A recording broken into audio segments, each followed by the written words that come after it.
I feel much better today. What do you mean? Oh, I had a cold the other day. I've recovered and now I'm at full power. So it's time to begin your hero training. What? Shazam!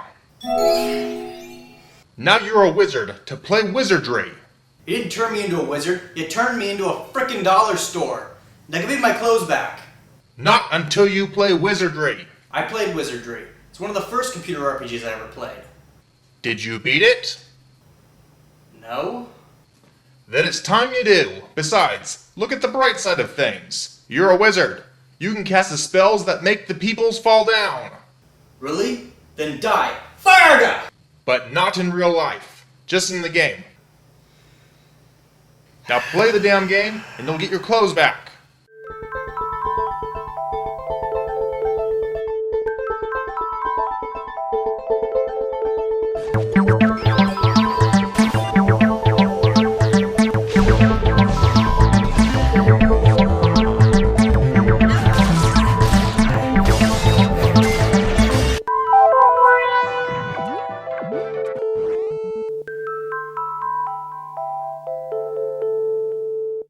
Wizardry Proving Grounds of the Mad Overlord is an important game in the history of computer RPG games. I should probably point out that although this is the first Wizardry game, this is not the original version of the game. The NES port was made years after its first release on the Apple II computer, and sports improved graphics. But mechanically it is the same game, the only thing that is different is the improved graphics and easier to use command menu. For example, in the original game you needed to type out the names of spells, and this served as a way to reduce game pirating because you needed a copy of the spell list from the instruction manual. The NES version just lets you select the spells from a menu. Now for a little background history. Wizardry was the creation of two designers, Robert Woodhead and Andrew Greenberg, who formed a company with Norman Cyrotech called Surtect, one of the first video game developers formed specifically to create computer RPG games. Now Wizardry was not the first computer dungeon crawler. Several have been created for the PLATO terminals on college campuses, but Wizardry was one of the first produced for commercial personal computers like the Apple II. Consequently, it was one of the first massively popular computer dungeon crawlers, and it spawned a large number of sequels, and even an animated film. I would say that part of the popularity of this game is due to its graphical improvements over its text-only ancestors. The plot of the game is that an evil wizard named Wordna has stolen a magical amulet from King Trevor. King Trevor announces that he will handsomely reward anyone who slays Wordna and retrieves the amulet. Unfortunately, Wordna is hiding in an underground labyrinth guarded by powerful monsters that he summoned. You control a party of adventurers who decide to seek their riches by slaying Wordna and retrieving the amulet for King Trebner. Wait, Wordna? Trevor? Yeah, you guys are real fucking clever. Anyway, inside the game there is no narrative element. This means the story I just told you is only mentioned in the instruction manual. There are no town villagers to talk to or king to send you on a quest or anything like that. There really is no plot at all. Now while some may see this as a flaw, having a narrative detached from the game itself was common for computer games back then. But you know, I've talked about this already in my history of computer RPG game videos, so if you'd like to hear more about this, check those videos out. Back to the gameplay of Wizardry. You'll notice the game is largely text-based. The locations of the town are not graphically represented, and there are no graphics to represent your characters either. The graphics only appear inside the dungeon, which is presented from a first-person perspective. There is no automap function either, which means you can easily get lost inside the dungeon. Most players resort to drawing their own maps on graph paper, but I happen to have the official strategy guide with detailed maps and coordinates. Character creation is pretty simple. You first choose a race, then you distribute bonus points to your character's stats. In order for a character to join a class, they need to have certain stat levels. The character's stats will change when they level up, and you can class change your characters into new jobs, such as prestige jobs like samurais and ninjas. When they change jobs, they will retain the spells they had learned from their previous job. However, you need to keep in mind that characters also have alignments, good, neutral, and evil. Some classes require a character to be a certain alignment, but good and evil characters cannot party with one another. The game uses a Vancian spellcasting system borrowed from Dungeons & Dragons, meaning spells belong to a certain level. As a character levels up, they increase the number of times they can cast certain level spells, and the only way to recover spent spell slots is to rest at an inn. You generally have a very limited number of times you can cast a spell, so status ailments like sleep, paralyze, and silence are deadly, as you can only cure them a limited number of times. This makes the game very difficult. Your party can consist of a total of 6 characters, but only the first 3 characters can attack with weapons. The others are there for support or to cast spells. If your team is wiped out, you can send a rescue party into the dungeon to find them, but they may have none of their items when you do rescue them. Bear in mind that dead characters can be resurrected, but there is a chance they will be perma-killed during the revival attempt.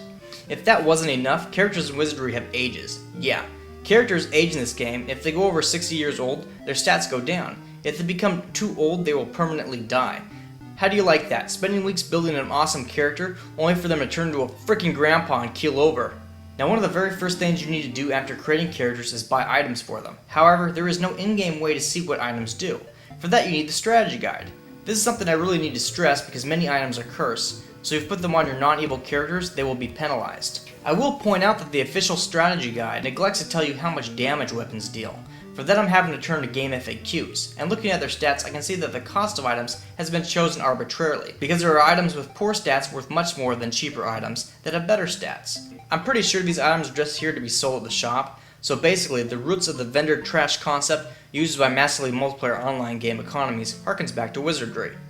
Another thing I should mention about weapon damage is that the game simulates dice rolls. For example, the damage of the EP of Excellence is listed as ID6 plus 2, which is shorthand for one 6-sided dice roll with the number 2 added to the dice roll result, generating a number between 3 and 8.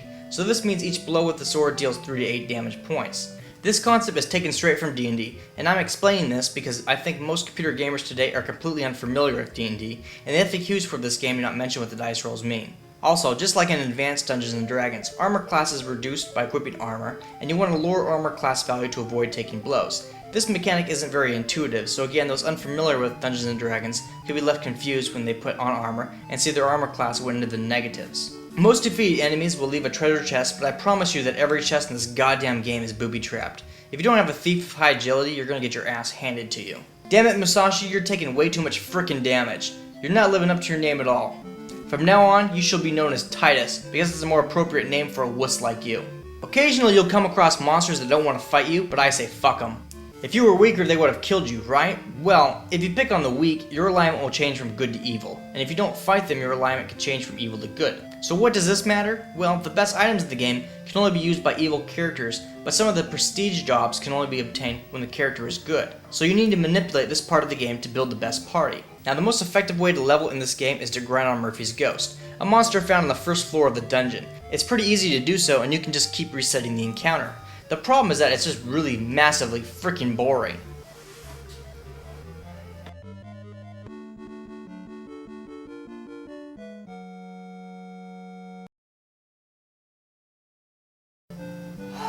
Finally, we're ready to go down to the 10th floor.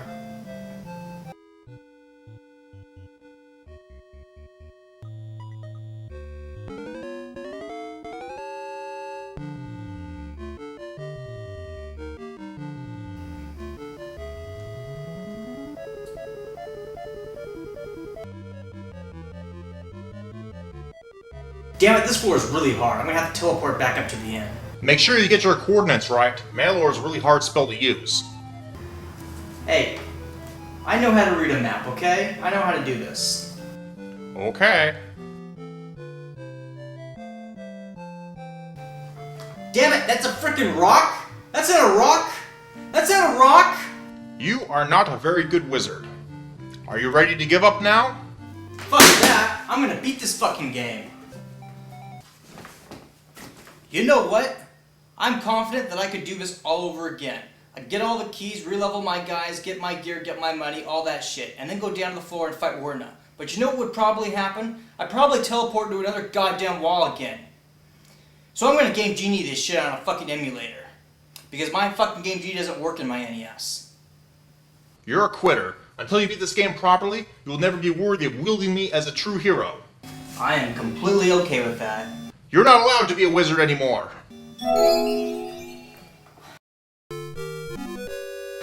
Fucking wizard and your fucking labyrinth of fucking monsters. I'll fucking show you. Be level fucking 100 and something. Who's the wizard now, bitch? Huh? Who's the wizard? I'm the fucking wizard. Yeah, that's right. Take it. Take it, Wurna. Take it. Fucking wizard. You're not a fucking wizard, you're a fucking punk. I'm the fucking wizard. I am! Got the fucking amulet now. It's mine. And all I have to do is teleport back up to the town.